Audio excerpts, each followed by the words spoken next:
Hey, thanks for joining me on this Tuesday. It's a pleasure to have you back. It's unfortunate the circumstances that we have to sometimes listen to these devotionals. I know it's been a difficult summer and spring for a lot of us, but we're looking on the up and up. During this time period, a lot of us have had to deal with a lot of similar things. And one of the things that I know that we've had to deal with maybe is difficult people.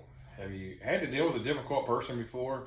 Maybe it was at work or wherever it's at, or maybe even at church. We're all human. It can happen at church. There are difficult people at church. So, difficult people, they all have to be dealt with differently. And the Bible does speak very specifically about dealing with difficult people. But as you see my buddy behind me here, Justin, he's working on dealing with difficult people. So he's got a Bible verse for us, Proverbs chapter 15, verses 1 and 2. So it says, "A soft answer turns away wrath, but a harsh word stirs up anger. The tongue of the wise uses knowledge rightly, but the mouth of fools pours forth foolishness." You see, we've talked in the past about the golden rule and being good to people and do unto people as you want done unto you. But, we're all going to face difficult people. I know as a child in school, I always faced difficult people.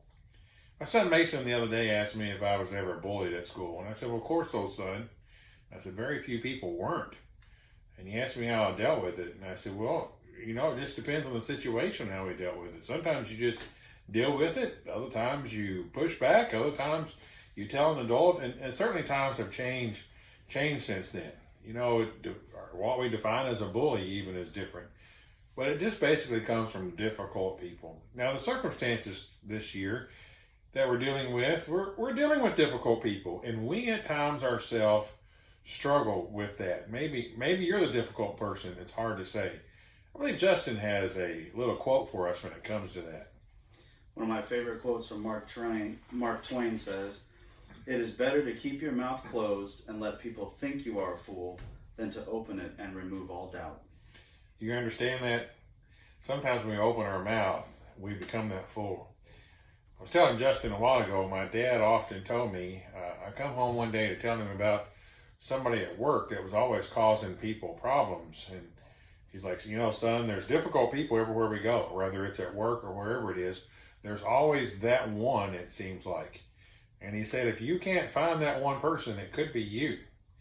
So as you watch this devotional today, listen, be strong, be encouraged. If you're dealing with difficult people each and every day, we need to pray about that, and we need to not let that affect our lives. Sometimes when we deal with difficult people, we can even take it home, and it affects our family and our loved ones, and we don't want to do that. So we need to figure out a constructive way to deal with that. I'm not a psychologist. I don't pretend to be. Sometimes just dealing with difficult people is just keeping your mouth shut and listening. Sometimes maybe it's as simple as walking away. Or maybe it is difficult as confronting them, because sometimes it just needs to stop. Sometimes people don't even realize they're being difficult. But right now, people's patience is being tried. And we certainly need to think about that and accommodate that. Justin, you got anything else you would like to add to this conversation? Just don't be a Karen. It's that simple. Don't be a Karen. I like that. Listen, in our everyday lives, we represent Jesus Christ. Whether it's in our lives, in our play where we have fun with people, maybe you're retired or whatever it may be, we represent Christ. If we're at work, we're representing Christ there. When we're in the church building, we're representing Christ there too. We think because we're at church, we're home free, and that's not the case. We still have to represent Christ. Listen, thank you for tuning in to us today, and we always look forward to you watching us. I love to see when my views are much higher than Terry's, so I thought I'd bring Justin on today to maybe kind of increase my numbers. So if you like, watch this video 3 or 4 times and get the numbers up, and that way, Terry will have something to be difficult about. Listen, if you need the help of any of us here, whether it's Justin or myself or Terry or whatever it may be, please let us know. We're glad to be of assistance any way we can. Thank you for watching. I'm Craig Embry with South Trail Church of Christ.